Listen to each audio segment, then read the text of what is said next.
Hey, motor zam chho vek ani ti hian in silowin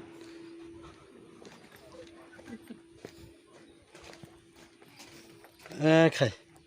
a buai thlak don khop mai zam thui box ya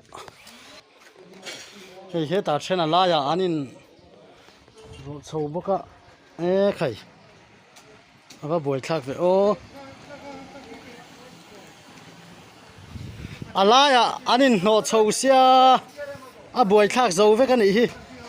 o hei lak se dan ilova ti hian he ta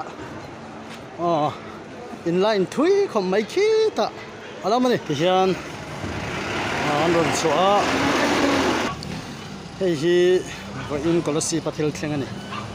buai thla khop mai gas phur khi kal han fan kwal zo chi pon lo khi ta hianin anin line chho zel ni ti hian game ni borvel tura okay a boy thlak khop mai mi pakhat lul chua wangin hei motor tam takin kan tlai pha dona tumna hun hun taka thleng man lovin te hian kan tlai pha vek ta ni motor zong zong zama hei